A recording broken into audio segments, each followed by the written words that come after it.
How are you? All right, how are you? I'm doing good. Keeping busy? Yep, That's good. That's good. What are you working on nowadays aside from teaching? that's it. That's it, eh? And work on a book, but mostly just teaching. That's in my free time. Where do you teach? Plenty. Hmm? Where do I you teach teach? animation. No, where? Which school? Oh, Ringling College of Art and Design in Sarasota, Florida. Great. I guess you must be loving it then. Oh, I love it there. I'm right by the beach. It's great. Nice. I get Wednesdays off. After 40 plus years of working, 60 and 70 hours a week, I'm I love it. That's great. I'm glad to hear that. I'm glad to hear that. And I Well, enjoy working with the students. It's really very rewarding. so, is it like a very well-known school for where kids graduate to go to Disney and DreamWorks or Yeah, I would say it's one of the top two schools in the country. wonderful? And has any of your students been involved in any of the projects that you know of? You mean they work at a lot of the studios? Oh, so you do know a lot of them. A lot of them did make it. Oh yeah, many of them. There, in fact, I think three of the graduates from last year are now interning and are now animation trainees at DreamWorks. So, and they go to Fantastic. Pixar. Yeah, they're all over the That's really place. good. That must be a really good feeling. Yeah, it's good. It's good to pass it on to the next generation. I feel like people were very, very good to me for my whole life, and now it's time to pay it forward. That's nice. That's great. Well, thank you so much for joining me again, Steve. I appreciate it. I had a great time talking to you last time about Prince of Egypt. Yeah, it's Um, funny because I just got an email from Simon yesterday saying that DreamWorks wants to do a panel of with Brenda, Simon, and I about oh, Prince of great. Egypt. And so if they do it, they'll. I mean, Simon's still in Los Angeles, but I'm not, and Brenda lives in Northern California, so they'd have to patch two of us in. And I personally feel like it would be better to just have Simon do it live in person than patch us in. But I'll do whatever they want. Well, that must be something different. So is that something for you for like the animators, like just kind of like a I discussion? guess I guess so. I'm always Great. amazed when people still remember it. It's gonna be 25 years. Not this Christmas, but next, whatever it is, November 14th or December 18th, whatever it opened, December 18th. December 18th. December Um, 18th. Yeah, that's gonna be 2023 is gonna be 25 years. It's funny you mentioned that because I was watching an interview with Francis Ford Coppola or listening to one, and he was talking about he was trying to convince the person who asked the question that Godfather wasn't really that big at the time. It's over time films become timeless Mhm. if they're good. People remember them over time more than they do when it comes out, right? And I think to some degree that's true. What do you think? In the case of The Godfather, I don't know if I agree with him. It won the Oscar, man, won most of the Oscars. It It was did. instantly regarded as one of the great movies of all time. It kind of redefined the gangster movie on the spot. I think it's true that I mean, The Godfather is my favorite movie. I think that it's grown in stature through the years and become even more influential. But even in its day, it was regarded as a masterpiece. It won the Oscar. It won the Best Picture, and then its sequel won the Best Picture. Nobody had ever done that before. Yeah. That's what I thought, but maybe he was being humble. He was just saying what he Well, and I mean, I wasn't living there. I wasn't trying to get jobs from it. I mean, when he did Apocalypse Now, it's not like the doors opened for him, even with The Godfather with that movie. So in that regard, he's correct. And I think the conversation came out the same year as The Godfather, and nobody cared about that. So Yeah, yeah. he still struggled. So I understand why he says that. Yeah, he did because have you seen that documentary that his wife made? I forget the name. Yes. Yeah. I mean, the amount of stuff that I had to go through, it's amazing the fact that he won, and which is something that everybody feels about Hollywood. Like once you like even Spielberg, the likes of Spielberg has difficulty going through things. I mean, it's just the nature of business. Maybe not as much as somebody in the beginning, but you pay your dues, right? So, And great. they're always being judged by whatever you did last. Yeah, yeah. Well, good to have you back. I wanted to speak Are to you you in about this. Toronto? Is that where you are? Yeah, yeah. Have you been there? Yeah, I went to Sheridan Animation School. Do you know that school? Yes. Yeah. Yeah, yeah. It's about 20 minutes from where I'm. It's been always been popular for recruiting Disney animators, even 20 Yep. years ago.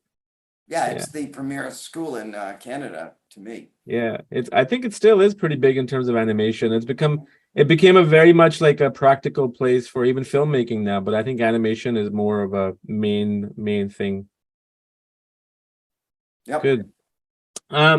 Bee Movie, I remember when it came out. I'm a huge Seinfeld fan, just like anybody else. I'm sure yourself too.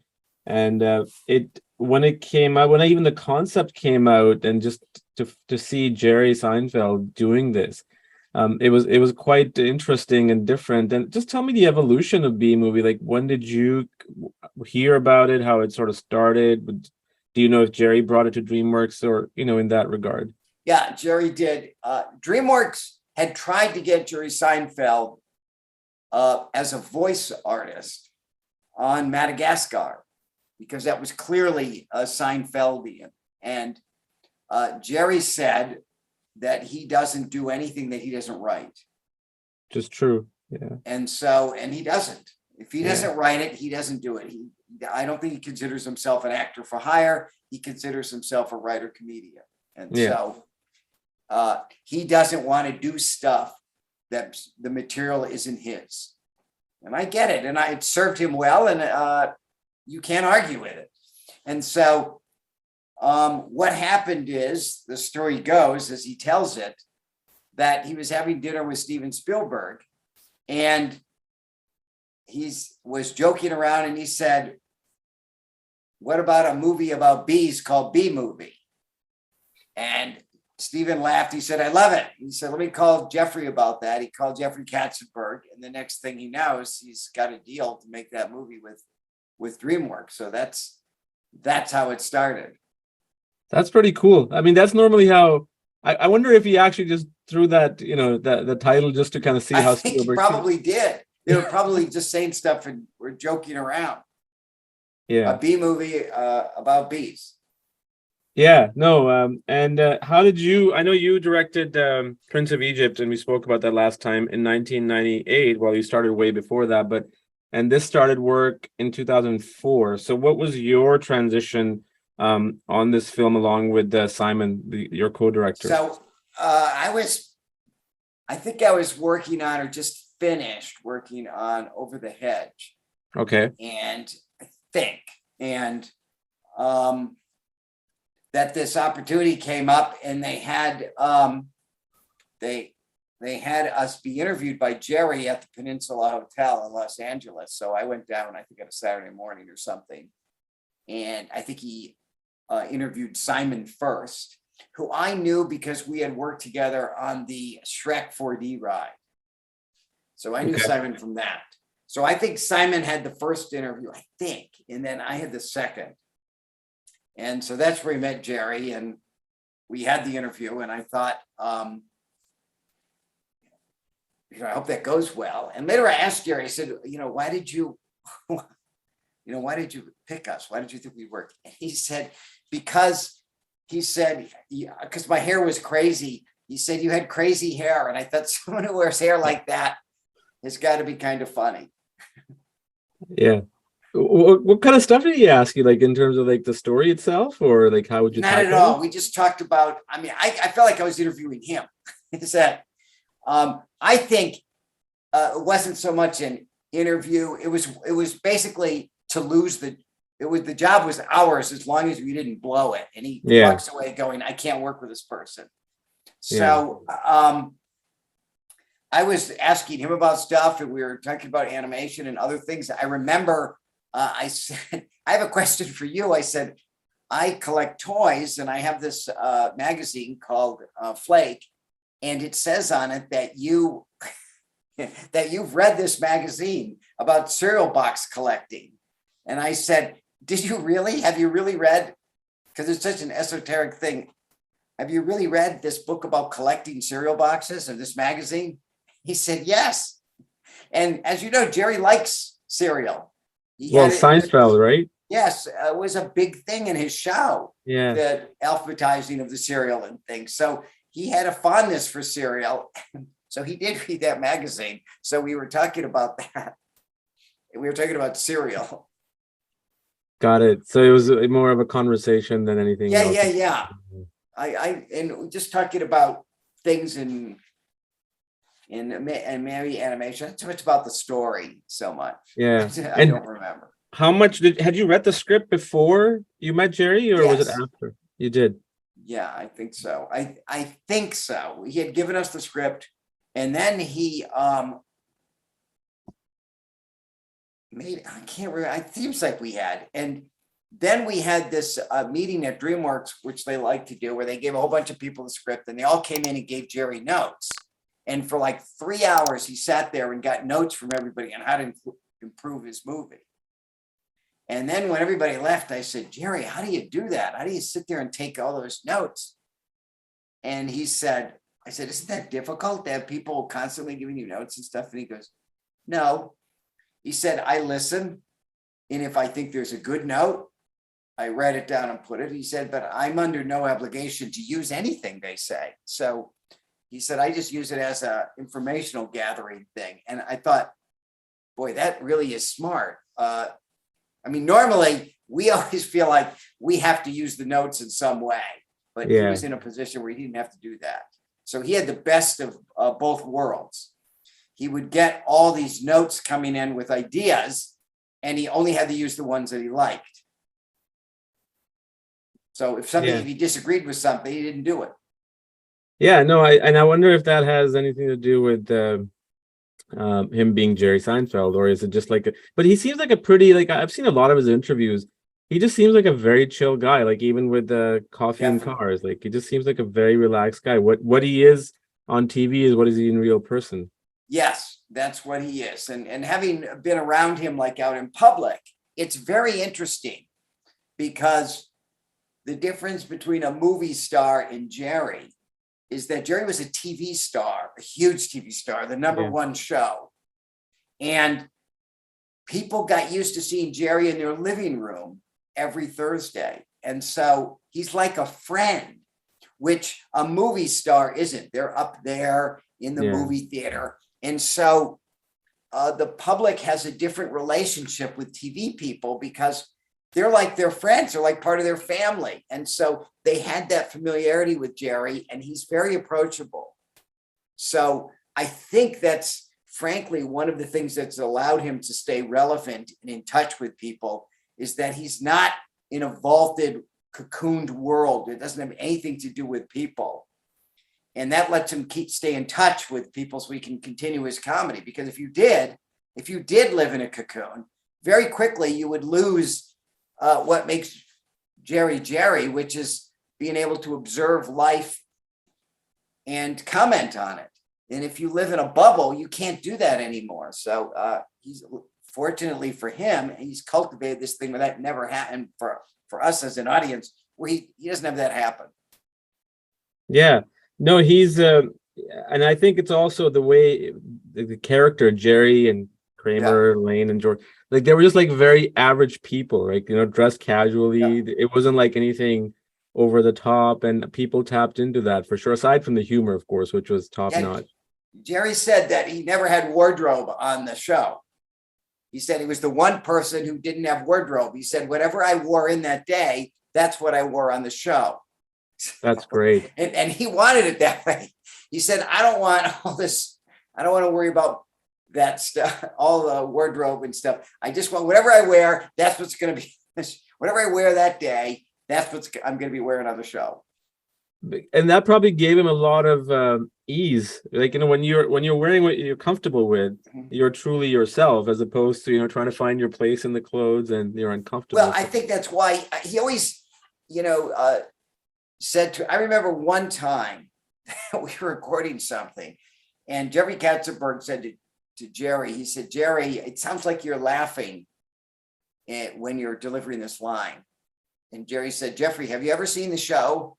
He said, I'm laughing. I'm trying to keep from laughing with every line in the show. He said, if you watch me on the show, I'm trying not to laugh all the time. He said, Yeah. and he said, that's why he surrounded himself with such good actors. He said, because I'm not an actor. I'm just playing me. This is me. And so that, I think that is part of it. He just walks off the street into the show, and he's Jerry Seinfeld. He's playing Jerry Seinfeld.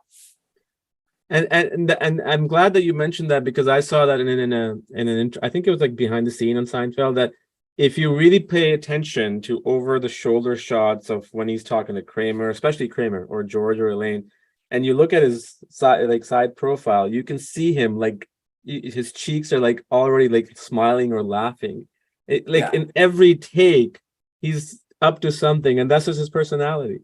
Yeah, and that's what made those 3.5 years like an absolute delight. And when we were coming to the end of the movie, I remember saying to him, I said, Jerry, you've ruined me for the rest of my career, because this has been so much fun.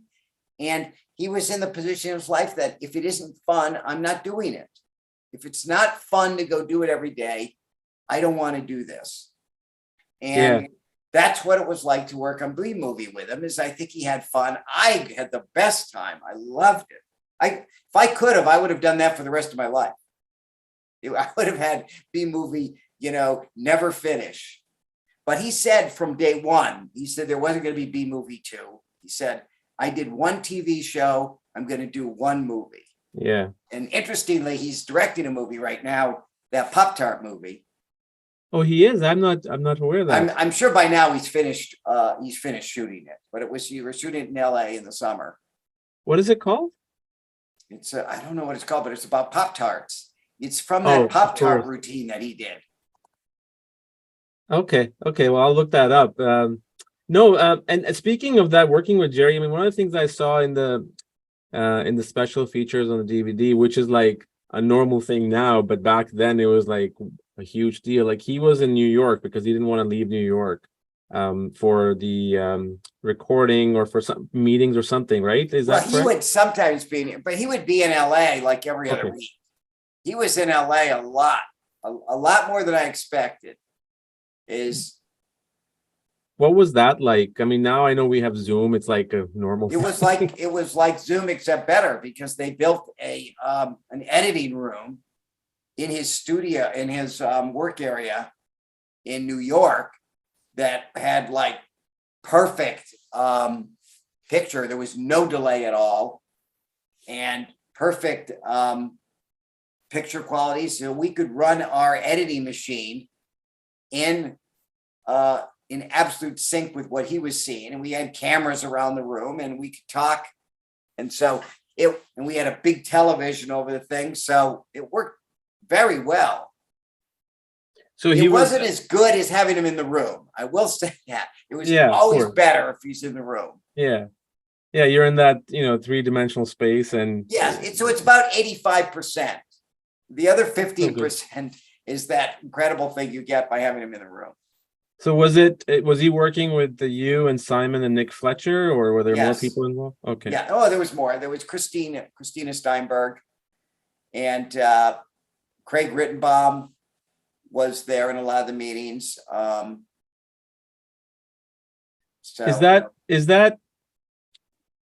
that an exception for that film? Because Jerry wasn't physically. At DreamWorks, it's always the producer and the directors, the head of story, whoever that is. Like in our case, David Pimentel was in a lot of the meetings. Nick, so you would get that group. So how does it? I mean, I guess you get used to it after a while, but especially, I mean, I'm an editor as well as a director, but as an editor, when you have a lot of people sort of, not necessarily the word micromanage, but just in the same room, and just, how does that environment, is it something you get used to, or is it just like something you're talking about a guy who spent 10 years in a writer's room every day doing Seinfeld. So this was no different, really.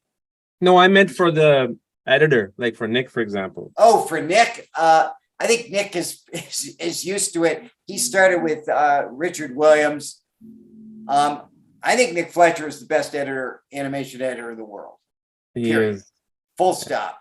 And there are a lot of really good animation editors, but Nick is even a cut above. He's incredibly inventive. I think by now, I think he would love to become like the consulting editor and let somebody else do all the hours. He's the same age I am, and he's been working these crazy hours for over 40 years. So I'm sure he would love to become the executive editor and let everybody else, give notes and then be able to leave and let them. I think that's what Michael Kahn does now, Spielberg's editor. Like he works on Avid. He switched on Avid like 10 years ago. He switched on Avid on I forget what was the movie. It was the War Horse. Yeah, because he physically couldn't do it anymore. And his back hurt too much. Yeah, so I think he has like a team now who sort of works with him, and I guess he must be getting close to 90, I would guess, maybe. I think he's 80 something. Yeah. Early 80s. But yeah, no, and another, I actually, it's funny, I never noticed the editing of Nick Fletcher until after our conversation about Prince of Egypt. Mm-hmm. And I went back and saw all these movies, and it's like he was involved in every one of almost every DreamWorks movie up until 2010 at least. But yeah, he's done a marvelous job in a lot of stuff. Very clever, really clever editor. But his training in with Richard Williams, everybody to a person, if you can last through that Richard Williams boot camp and stay with him, you were at the top of your field. Every single person I've ever worked with who spent really any time with Richard Williams was excellent. Dick demanded excellence from everybody. He himself was at the highest level. And so if you could stay with them, you were good. Great. One thing I really loved about Bee Movie, obviously the detail and the animation, but there was several times whenever they were actually the character, like Jerry and his colleague, his friend, I forget the character's name. Adam yeah. Flyman, like when they're walking. Broderick. Yeah, when they're walking in the in the bee factory, and you can see all these details, like the bees walking in the background, and there's there's a couple of times when there's long tracking shot, like one take. Was that, and I felt a lot of David Lean and Spielberg in that, like you're trying to show the environment that they're in while showing them conversing and the character building and the story moving forward. How I don't think I've seen that before as much as I saw in the Bee Movie. Am I correct or am I wrong here? I think if I step back for a second, one of the things that took us forever to get was what that bee world looked like. Because at first it was going to be a bee version of New York. And the first tests that we did immediately showed that was not going to be the right solution. Because when you cut from the bee world to the human world, you couldn't tell the difference. And so that was cut. The other thing is, by its nature, comedy filmmaking is better if you back off. You can't get too fussy with your cinema and everything with comedy, because it's so easy to kill it. I guess there's nothing easier than killing a joke. And so there's probably or maybe more close-ups than you might use in a regular movie, and longer takes so that you don't break up the comedy. You just let the actors act. Which I thought was great to see. And I think even in like non-comic situations, like when it's emotional, like you see a lot of movies nowadays where you just get completely cut from the emotion because it cut from to a medium shot, from a close-up, or vice versa. And building that bee world, for me personally, and this is just me personally, I found it was interesting because Ants starred Woody Allen. Yeah. And it was about the world of ants, right? And Jerry Seinfeld, another comedian, and they both have very distinctive voices. And you're being introduced to this world through them. how difficult was it? I guess I shouldn't say difficult. How did you go and see a lot of Seinfeld stuff after, before you started working, or was it just like you wanted As to I be was, complete? the funny thing was, I lived in England for the first 5 years of Seinfeld. Hmm. And so I never saw an episode of Seinfeld for until I got back. Yeah. So I had I'd heard of the show Seinfeld. I knew it was a big hit. And Nick actually had some videos of the Seinfeld show that occasionally he would show in editing, and we could look at it. That was my only contact with the Seinfeld show, because it wasn't in England at the time when it was a hit over here. And so I was behind the ball on that. And then in 2000, I moved back to England again. So when the show was wrapping, I also left. I also wasn't here. So there was a great period of the Seinfeld show where I was not living in the United States, where I didn't have that sense of what a phenomenon the show was, because I didn't live here. Yeah. So I saw a lot of it on DVD, a lot of episodes. But you That's saw how I them. caught up. Oh, so but did you get caught up while you were making Bee Movie, or was it Yes, after? both. I had seen some before, but then I really caught up making Bee Movie. That's how I saw the episodes. They gave me a DVD set of them all, and I watched them all. When I'd watch an episode every day when I would exercise, I'd watch a different episode. I And wonder. I'd watch them all in order. So I saw. Oh, there's an arc in Seinfeld. Like there's a huge Yeah. arc of characters, and especially in the last 3 or 4 seasons, right? And there's a difference with Larry David and without Larry David. I mean, once Larry David left the show, the wheels were off as far as Jerry was concerned. And now it became less and less tethered in reality. You would get the Bizarro World, and you would get shows that were a little more out there. You said Jerry was leaning into the playfulness of the show, the inventiveness more. For sure. Don't you think so? The first seasons are more grounded than they later became. I think, I the funny thing is, it's one show that I saw again when it came on Netflix last year. Like I sat with my wife and we watched the entire series over a course of 5-6 months. But you're right, because if you even look at George's character in the first 3 seasons, he's a bit different.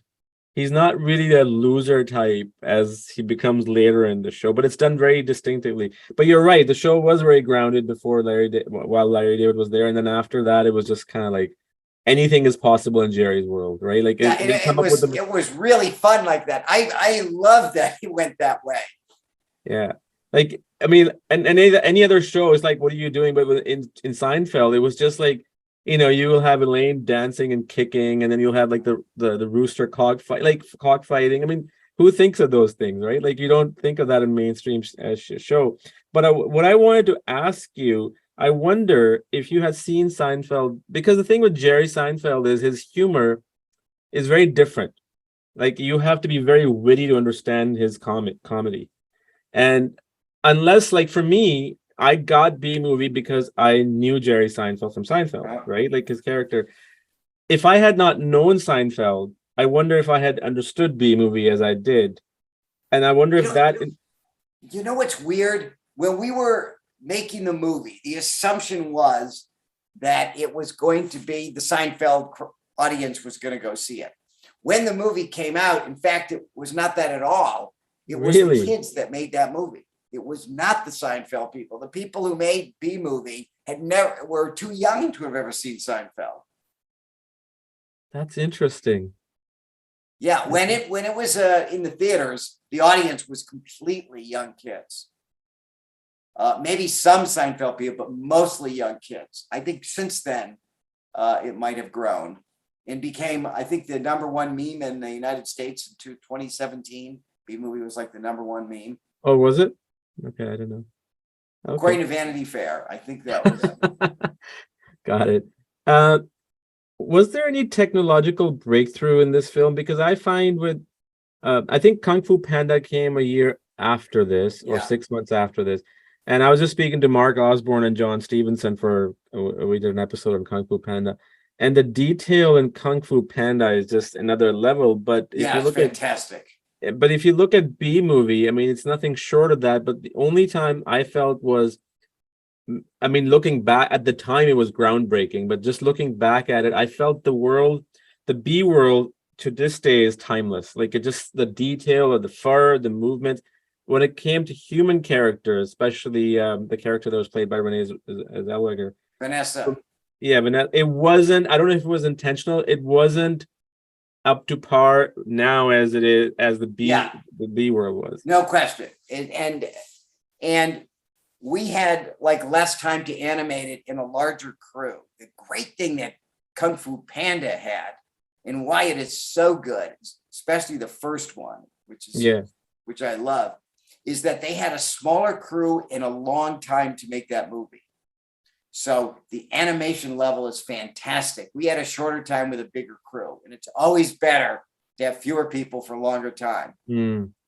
So, no, our technological breakthrough was the anti-technological breakthrough, because at the time there was a great discussion about 3D, and movies were going into 3D.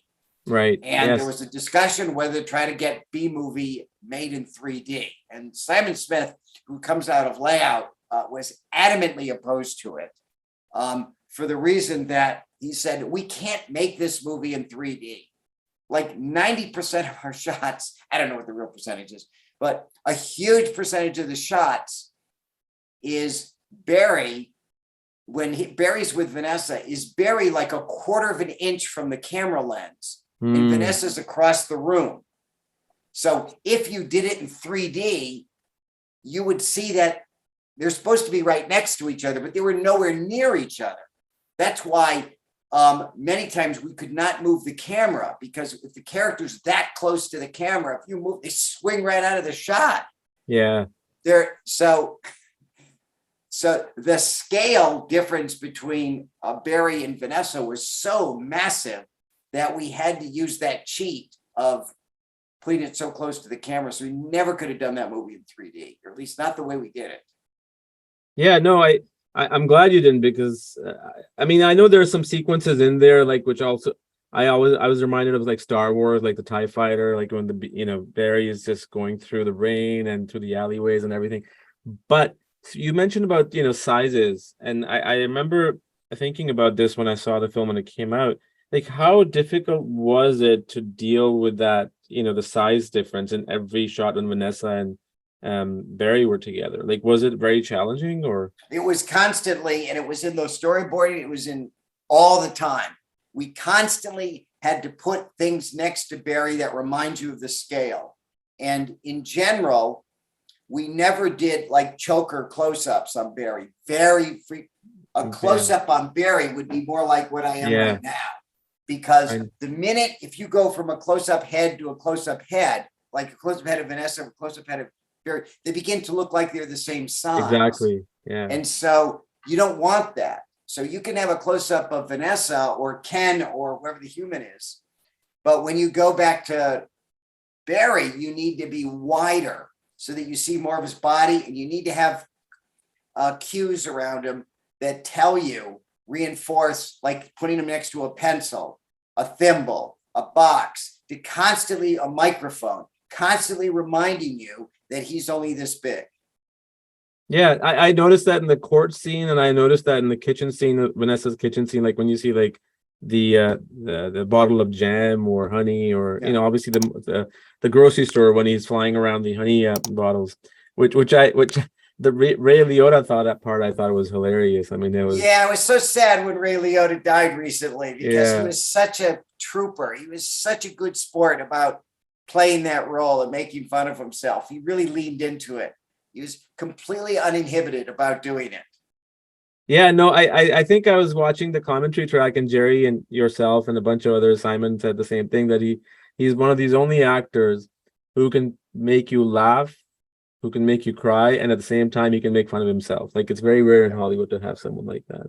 Yeah, he was such a good sport. Yeah. Was there any kind of inspiration of Goodfellas that you guys wanted to bring in to that intentionally? Well, we have Goodfellow. I felt we have that line. He's not a good fella, he's a bad fella. Fella, yeah. When Jerry says that. And, the laugh that he does, I remember when we were doing that thing, Jerry said, he said, Ray, will you do that laugh that you did in Goodfella? And he goes, okay. And so he did that. When he does that laugh, he does the same laugh that he did in Goodfella. So he was completely willing to, do whatever we wanted. He was a great sport about it, as were all the actors. We had such a good cast on that movie. My John God. Goodman. And all of his comedian friends. Oh boy, it was like. It's funny. I didn't realize that until recently. I didn't pick it up at the time when it came out. And now maybe I'm more exposed to stand-up comedy. It was all like his friends. It's all his friends. If you look at comedians in cars getting coffee, all of his friends are in the movie and were writing it. And I think that's what made it work, because he knew those people in real life, and the chemistry was there. Even with John Goodman's character, the lawyer, it was just phenomenal. And many of the roles were written specifically for his friends. Yes, he always intended, because Matthew Broderick is like his best friend. He always intended Matthew Broderick to play that role. So we knew that it was going to be Matthew Broderick. Yeah. That's and really cool. I'm a huge fan of Matthew Broderick. I love Matthew Broderick. For the first time I saw him at the Almonds in Los Angeles, when I saw him in Brighton Beach Memoirs, the Neil Simon play. Mm-hmm. And it's like, wow, this guy's he's like a young Jack Lemmon. He's fantastic. He can do drama and comedy. And of course, then he became a big star with, Ferris Bueller and War Games. But I always loved Matthew Broderick, so I was thrilled to get to use him. What were they in the scenes, where Chris Rock is with Jerry or John Goodman or Matthew? Were they all simultaneously in those specific scenes? Were they together, or were they? Jerry always recorded with every actor. Good. The only one he didn't is one time he couldn't come to the Megan Mullally recording session where she does the tour of Hunex. I think that's the only session in the entire movie that Jerry wasn't there for that one day. And I wish he had been there, but for some reason, I can't recall why he couldn't make it. Is that Megan, I think, was getting ready to do Young Frankenstein on Broadway. We had this window, and for some reason, it was in LA, and Jerry couldn't be in LA. And for some reason, we couldn't patch him in either. I forget what it was. But in every single other session, he was in the room with the actor. And I think it was it Bee Movie that I was watching the making of, where some of the scenes were not necessarily by Jerry or the main cast, but there was a lot of these features where you have deleted scenes and storyboard deleted scenes, like how the ending was and all that. But there was also a part where you actually see animators physically acting out the scenes. Was there anyone how they do that? They always do that on every movie. Animators they do that recently, on right? every movie. But on everything. Was it like that with the Prince of Egypt time too at the time? Yes. Yeah, they always shoot reference video. That's how they get the they all go into rooms where they shoot their own performances so they can get. I thought it was something that was introduced around early 2000s, because I never saw it in Prince of Egypt features. It was just more like the recordings, but that's good to know. That's I mean, it makes sense. Not the technology didn't make it as easy as it is now. Now that it's so easy to do it, you can do it on your phone.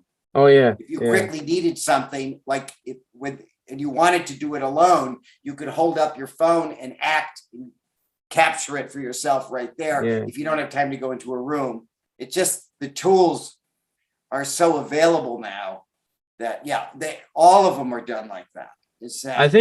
I think they did that heavily with Fantastic Mr. Fox with George Clooney. I don't know if you've seen that movie.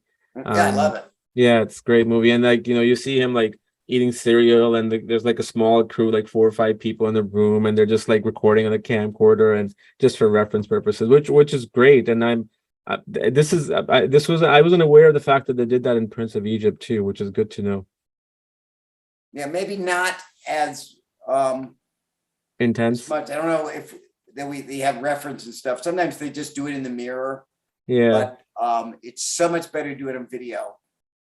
No, for sure. Jerry mentioned in the on the commentary track that there was so much material. I mean, that's with every movie that when you write it, that you have enough material for to make it two movies. You know, they could take out so much stuff.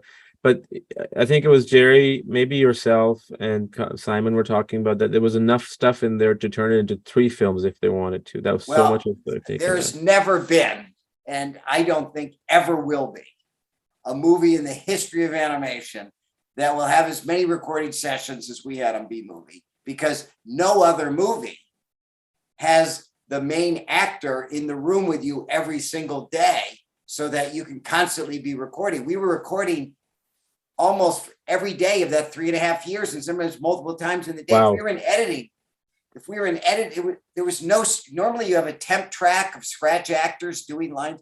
We never had a temp line of Jerry in the movie because he was always there. So if we were in editing and we got a better idea for a line, Jerry would just record it right there in editing. We cut it right in.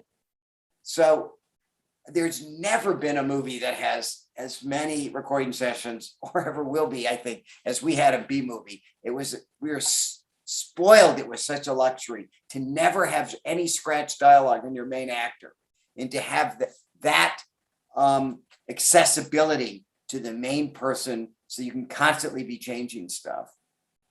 And I think that they always say that, we have enough movies to make, Yeah. five movies. I'm always saying, I just want enough to make one good movie. I don't care about One the great, other four that yeah, aren't good. yeah, Let's just make the one movie that's good. Was there anything that was taken out that you felt very strong about, that you felt very There were close? things that I liked. They all went out for a reason. I Yeah. never felt anything was taken out that I go, oh, I wish that was back in. There were things that were fun, but you just have to lose them. I mean, we had an ending of the movie, what was on Central Park, Yeah. where I've Barry seen it, yeah. was performing in Julius Caesar. It was funny, but it was cut because it didn't fit anymore. And Yeah. then we had a scene with Apollo Jackson Barry at J Gate, which was kind of good and exciting, but it had to be cut. So there are things that exist, but you're looking for the best version of the movie. And if you have to cut something, you have to do it. So I never feel like, oh, I want to go back and put stuff in. Personally, I like a very lean movie that's no longer than it can be. I like Woody Allen used to always say, an 82 minutes is perfect for a comedy. And Yeah. I long for the days when movies were 90 minutes. They're always like 2 hours and 20 minutes or 3 hours. And it's like, how come they can make Citizen Kane under 2 hours and you can't make a Marvel movie under 2 hours? Like, really? Yeah, no, I feel I was talking to this about to Mark Osborne. We were talking about He's such a nice guy, oh Mark. God, both of them, John Both Stevenson. of them. Yeah. They were very, very nice enough to talk in detail about Kung Fu Panda. And you couldn't even tell that they were, they directed Kung Fu Panda. There was just like such an easy conversation. Same thing with you too. It's just so easy to talk to you as well. Yeah, I love John and Mark. Last time I saw Mark, he had just done The Little Prince, and I was at a film festival in Brazil, oddly enough, and there he was. And so I haven't seen him since then. I haven't seen John in some time, but I loved working with John Stevenson. Yeah, no, Mark was saying, I was talking to Mark about that, how no matter what genre it is, action, comedy, documentaries, a narrative, animation, when the first film comes out of any kind of, let's say, franchise, the reason they work is because they're so character and story focused, right? Like you look at the first Jurassic Park, you look at the first Toy Story, like all these films that are made. And when the sequel comes, and you have to come up with all these new characters, and then Which you don't have. I don't know why they always feel that, but you don't have to mind the characters that are there. You don't have to add all these new ones. I completely agree, but then the question But they don't do it. But the question is then so I'm speaking like a studio head now. Yeah. Is like, okay, well, with people have already seen what they have seen, they want to see something new, and let's make it bigger. Like I don't know if you've seen the most recent Jurassic World, the one that just No. came out. Like that was they just the theatrical release was 2 hours and 25 minutes, but they just released the DVD, which was 2 hours and 42 minutes. And Wow. and it was, I mean, there was a lot of characters because you had the original series Yeah. characters and the new one. But yeah, I wonder why that is. I mean, it's just something I think I it's a sign of weakness. I think it's a sign that the people don't realize that there's places to mine with that character, because Toy Story didn't do that. no, Toy yeah, I Story just kind of blurred 2, that out. Yeah. Toy Story 2 is not full of a whole bunch of new characters. It's focusing on the Buzz and Woody story in another way. They did add Jesse, but Jesse was part of the Woody Yeah. story. It wasn't I, just throwing in a new character. And I think that's why Pixar has been able to make 4 Toy Story movies that are all excellent. I was just talking about this in class yesterday. I said, I can't think of another franchise, another series that has 4 movies that was not meant to be 4 series. Like Harry Potter's good, but that was meant to be that. But yeah. Toy Story was not meant to be that. And yet it's 4 excellent movies across the, But I they wonder if never that, lost track. It's Buzz and Woody. no, for sure. And I said Toy Story for the sake of saying a name, but speaking of Toy Story, what I wonder if it works with the animation in sequels. Obviously, a testament goes to the writers as well, is because if you look at Seinfeld, the series, and you look at animation, the one thing I find very similar is they're very quick scenes, and you get the point across Yeah. in a couple of lines, and boom, and you move on, right? And I think that's probably why it worked with Toy Story. But I don't. Has there been? Oh yeah, there's Ice Age. I haven't seen anything other than the first Ice Age. But there's multiple Kung Fu Panda movies I haven't seen the second or third one. Now they're coming out with the fourth one. I read. But yeah, so I would wonder if it's just animation, or do you think there are any? Well, The Godfather 1 and 2, but aside from those exceptions, can that be achieved in live action as much as it can be in animation? Yeah, I think the strength is in mining the characters. Is that if it's worth doing a sequel, then try to find more things within that character. I mean, my God, they did 65 episodes of Breaking Bad or something. By Yeah, the time you get to episode 65, the cast of Breaking Bad is in 235 characters. You know what I mean? It didn't just keep getting bigger and bigger, all these new characters. They found ways to make those characters interesting and more complex. And I think that's why Breaking Bad is a masterpiece, and why many of these other things, they just, I remember I took a class from Robert McKee, and he said to be wary of that there was a difference between complexity and complications. And I think that things like Toy Story series and Breaking Bad are complex stories, but they keep making their stories more and more complex and interesting. And I think some other movies that you've mentioned are just complicated. They just add more stuff because yeah. they don't have the depth to do it with the characters. But you don't. I firmly believe you don't have to do that. Otherwise, Breaking Bad would have had 100 characters by the end of the run. They did 65 episodes. I'm on the edge of I haven't seen the last season of Better Call Saul. I was just gonna I'm ask riveted in that show, and they're not adding new characters all the time. It's the same. It's Gustavo. It's it's the same characters, but I am totally into them. Yeah, I mean, I'm not going to talk about it because you haven't finished it, but I found in some odd way, not entirely, Better Call Saul was a little better than the Breaking Bad, and that is not which is astounding. I right. mean, I might agree with you. I haven't seen the last season, but It's the it's best season. astounding that they could do 65 episodes of Breaking Bad and then do another like 40 something No, episodes of Better 60, Call. 60, 63. 63. See, Yeah. I think that may be unprecedented in the history of television to do work of that quality, of that volume. And the last season is the best season of the series. And originally, I don't know if you know, Better Call Saul was going to be like a 30-minute show about Saul Goodman, just me taking on clients. That's what it was. The original idea was, and it just kind of went from there to this whole and it's so weird, right? Like I was watching when I saw the first, second season, I'm like, how the hell are they gonna tie it in Yeah. to Breaking Bad? And then when you watch the last season, of course, it did happen around Breaking Bad time. Like you're Yeah. convinced Yeah. that it was organically was happening. It's not like they forced into it. It was And I felt fantastic. the same way when I saw that El Camino, that they took Yes. that movie and added it onto Breaking Bad. I think Vince Gilligan is like a genius. Yeah. I think he's like a one of a kind to have done what he's done with that. We're supposed to talk about Bee Movie, but I know. can't It's okay. help but talk Good. about the genius of that guy because it's so impressive. Yeah, no, this is good. I like having open conversations, so this is all good.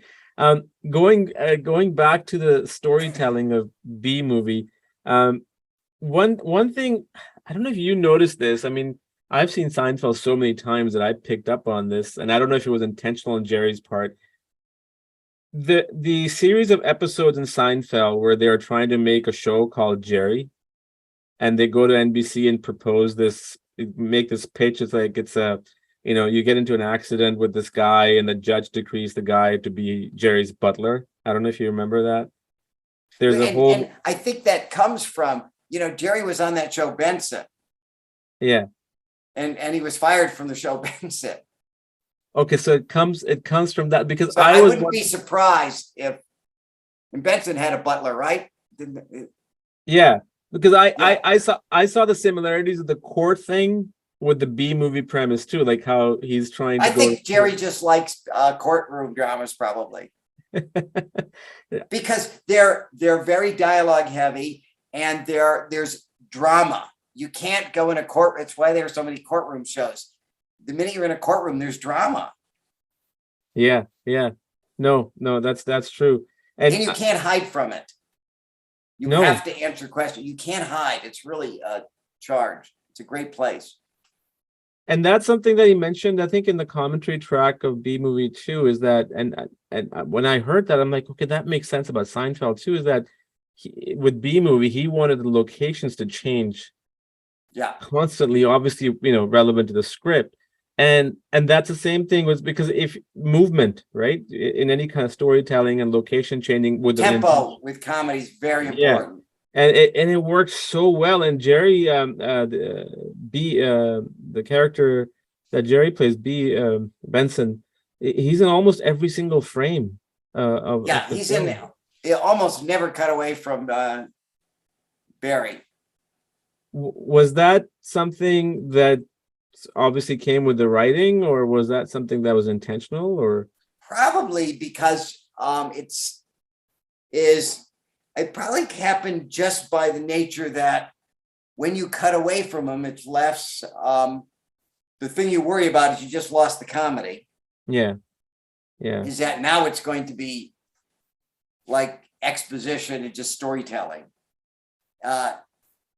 Jerry allows the absurdity of the whole thing to keep working. And I think the feeling was that if you pull him out of the shot, it becomes a normal world. What keeps this whole thing kind of ludicrous is the talking bee. yeah. And I learned something new from that movie about, it was done so well in a way, like there was all this witty humor, but there was so much educational element to it. And that was something that was never done before. I mean, go figure. What, it's so obvious to make a film on the B world, but nobody did it but Jerry. You know what I mean? Like it's just so, it's right there sitting in front of us, but nobody tapped into that.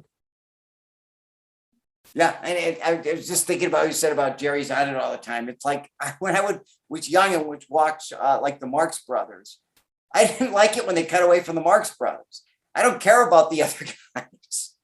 I don't want a movie full of the love interest. That's why, to me, Duck Soup is my favorite of the Marx Brothers movies, because they don't bother they don't bother with the other characters. It's all their stuff. It's such a fun movie. Well, then that kind of reminds me of all the Warner Brothers and Disney cartoons from the 40s. Like, Donald Duck will have its own cartoon, Bugs Bunny, Daffy Duck, and you never cut away from them in the 5 minutes. It's literally focused on them. And that's why they worked, because that's what people were tuning in to watch. I want to watch Daffy Duck today, or I want to watch. Yeah, you want to watch Jerry Seinfeld in a movie. You don't want to see the guy who's the dry cleaner. Yeah. And what his story is. Is there been any kind of I know Jerry didn't want to do a sequel and anything, not that I have any intentions of watching a sequel or a TV series, but you figure a story like Bee Movie can easily transform into a TV series. Like, was there any conversation about that ever? I don't think, first of all, as I said, Jerry only wants to do stuff that he does everything. I don't think Jerry has any interest in writing a television series about bear. That would be a huge amount of work. And how you keep up the quality? To me, it's all of the work and none of the payoff. But I wonder. All it could do is weaken. He's wonder, written the best show in history, comedy show in history. No. Or one of the best comedy shows in history. Why would you want to have like the 50th best? I know. I agree with you. What I'm asking was, maybe I should rephrase the question. I don't know who owns, well, obviously DreamWorks owns the rights to this story, right? Like, and now Universal. I wonder if they can make a show without Jerry. I mean, it's not going to work. I don't know why you'd want to see it. I don't. I'm just wondering. You want to see a Marx Brothers movie without Groucho? I don't. No. I'm not talking about me. I'm just talking I know. I'm talking about how studios work. That's what they always cash in on, right? Like, it's just, I'm surprised they haven't done that. I think everybody knows there's no Bee Movie without Jerry. That makes sense. You can do, maybe find someone else to do with the voice of Poe, maybe, although Jack Black is so. Well, he's in the TV series, right? You can't do it with. It's like Mike Myers, Shrek, Jerry being Bee, and then Jack Black being Poe. Except even more so because Jerry wrote. True. And the only example that he wrote it. So he really is in that DNA of that character in a way that those other people aren't. In fact, I can't think of another animated. The only one that's close to that, I would say, is Robin Williams as the genie, because he wrote so much of that material himself. Oh, he did?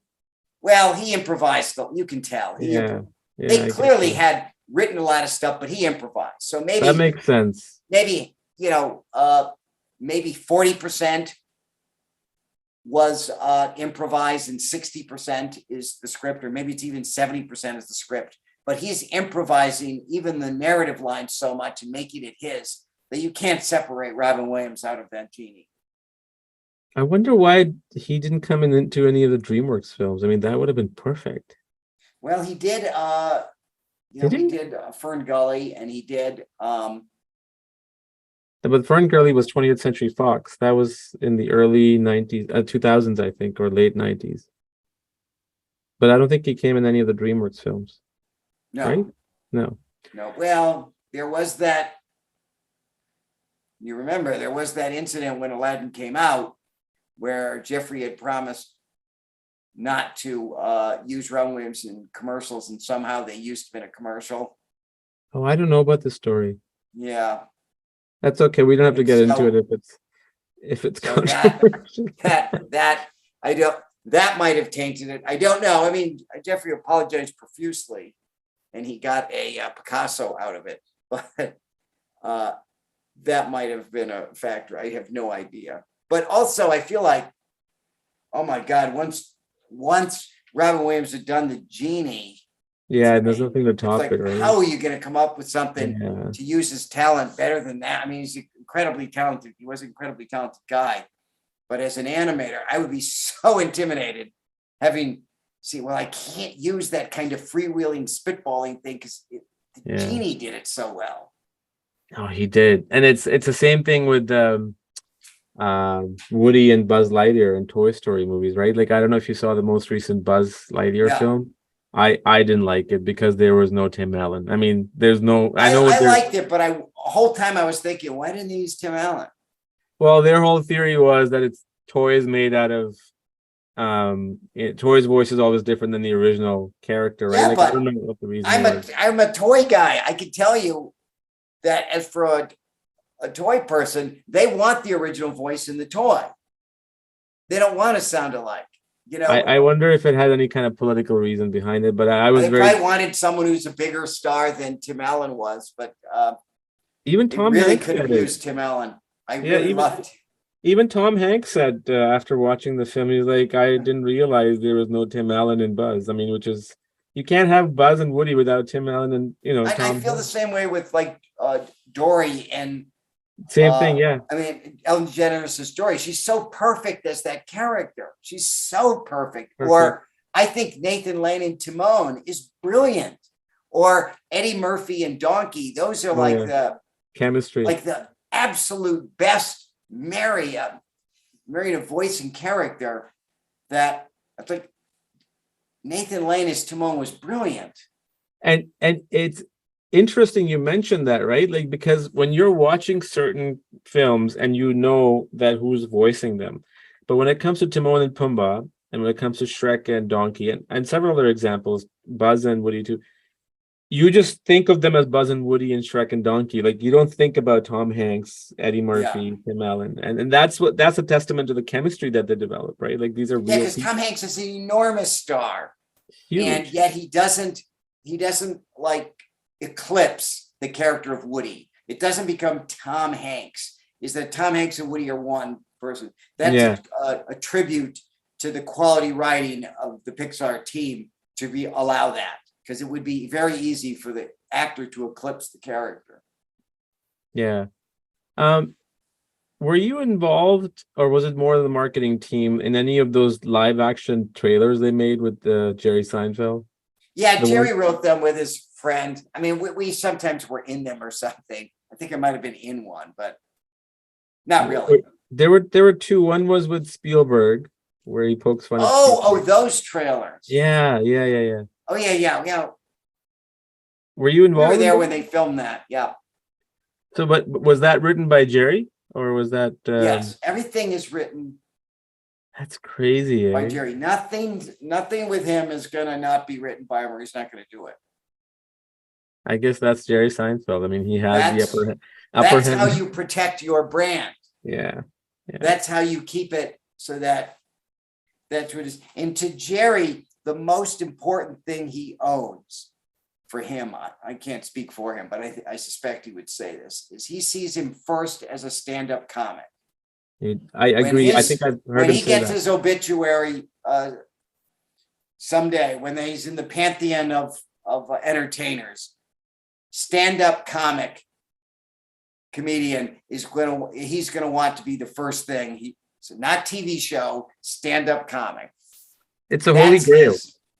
Yes, that's the thing he most identifies with. And so that's what he cares about the most. But I think, and you're right, and I think that's true for a lot of, if not a lot, all of comedian. Like even a comedian like Steve Harvey, like he has TV shows, but he always talks about being stand-up comedian. Chris Rock, Eddie Murphy, and it's just, I think it's that sense of accomplishment, right? Like it's almost equivalent to winning an Oscar, I think, for a comedian that I've done Or stand-up even more comedy. than that, it's his identity. It's like the great Yeah, thing about a stand-up comic. It's just you and a microphone. and That's the it. audience. Yeah. And you're writing your own material. It's you. There's no net. That's why comedians have such a close fraternity with one another, because Yeah. only another comedian can understand what it's like to be a comedian. Yeah, fantastic. And if you're a comedian, it's like in your DNA to them. Have you So, ever seen Jerry in doing stand-up? I know he's doing yeah, a I lot of think I tours. think I think maybe 3 times we went. Was it recently or a while ago around Bee Movie? During the movie and then after the movie. Did you enjoy it? Yeah, it's fun Yeah. And because that's sorry, go ahead. he has that connection with the audience, which is really fun to see. And I was gonna say, like, that's what's we're going off topic. It's all good. That's the thing with stand-up comedy, is that it's even the people who come to see you in that hall are there to see you. They come for a Yeah. reason. They'll pay the ticket. They're not being forced to come in. So then when it's that bond that you have with your audience, and you're just sharing what, an hour and a half, an hour and 20 minutes with them, and it just becomes like a very family type feeling. About Bee Movie, in terms of production or post-production, any kind of interesting stories or any kind of troubles you guys went through and how you overcame them? Well, I told you we had that long thing, what Barry was going to look like. Yeah. We did versions that were caricatures of Jerry. We did, more humanized ones with antennas, less humanized ones that looked like bees. We had many versions of the bee world before we settled on what it was. And then we had the problem of the color palette with the bee world, is that you don't want a yellow world. That's very boring. So we had to look at honey and wax from beehives and get a color palette that would allow us to feel natural in something part of. So we looked at, beehives from all over the world to get different colors of wax so that we could put that in our color palette, but it would still feel like it was within the world of a bee. It wasn't foreign, because you didn't want that. And, when a lot of times when people think of the beehive, they think of actually a wasp nest, that Winnie the Pooh thing with the lines. Well, that's not what a beehive looks like. So we weren't going to do that. We were going to make it the beehive, which is the honeycomb. And you worked on Prince of Egypt, which is like a completely different movie, right? And obviously that required a lot of research because there was a historical aspect to it and locations and all that stuff. Was there, probably not to that level, was there any kind of research of physically studying all that stuff? I knew about bees because I love animals, so I already know about that. But this is really Bee Movie is like closer to a Billy Wilder film than a David Attenborough film. Right. Yeah. It's more of like social commentary and analyzing what we're like as people, and then projecting that and using bees kind of to make fun of us. Sure. Absolutely. So I would say the research is more the study of people. I mean, there is some science in the bees, and we have like the most rudimentary knowledge, but the idea that people know that there's a hierarchy in the bee world and there's a queen, and you kind of don't want to go too deep because then it's not funny. You don't want to have to really you don't want to become lecturing people about bees. You want them people know enough to get it, and you can go on with the world. Yeah. Yeah, I know that, because then they won't get the joke. If you went too inside baseball, as it were, about things that are bees, people wouldn't understand. Most people wouldn't know that, and it wouldn't be funny. So you got to kind of reduce the bee world to the 5 things that people know, which is they know they have queens, they know they sting people, they have stripes, they have honey, and they live in wax, beehives. So I mean, if you take those 5 things, that's enough. From that, those are the building blocks for comedy. How was it? Was there any different? I'm sure it was, but just want to hear it from your perspective. Working on Prince of Egypt, and then Bee Movie, like that was like, by the time Prince of Egypt came out was 1998. Bee Movie started 2004, so that's 6 years of gap. Obviously, did a lot of work as art department and all that stuff. Which one, and this is not to cause any kind of controversy, but just more of a personal thing. Which one did you have more fun in? I'm assuming Bee Movie. I loved working on both of them for different reasons. Like, I loved working with Brenda Simon and on Prince of Egypt. It was the first movie at DreamWorks. It was very exciting. It was exhilarating time for the company. We had a fantastic crew. Bee Movie is a different kind of a thing. I loved working with Jerry. I would say that Bee Movie is more my personal sensibilities. Like, I'm totally in the Jerry Seinfeld world of let's just laugh and have fun all day. Yes. I have to say, I did love working on Prince of Egypt because of the material was so deep. You could do dramatic stuff that was really interesting. I mean, I think our animators were given things to animate in Prince of Egypt of subtext, which is not normally in an animated movie because they were very serious subjects. I feel like same way when we did that direct-to-video Joseph story. Both of the Bible movies, they give you fantastic material to work with. But I mean, given my druthers, I would make comedy all the time. I love cartoons. That's why I like animation. I really want to make cartoons. I love cartoons. Were you ever into Animaniacs? You know what? There again, I was living in London when that was a hit. And so I had friends who worked on it, but I never saw the show until later. So you did see it. But have you seen the most? I did see it because my friend worked on it. Have you seen the recent ones that they came out with? I haven't seen them. Yeah. Never have. Yeah. Anything else you want to add, Steve? No, I've enjoyed this. I'm gonna have to run to the store pretty soon. I've enjoyed this very much too. And any projects that I don't know if it had too much to do with Bee Movie, but I think we had fun.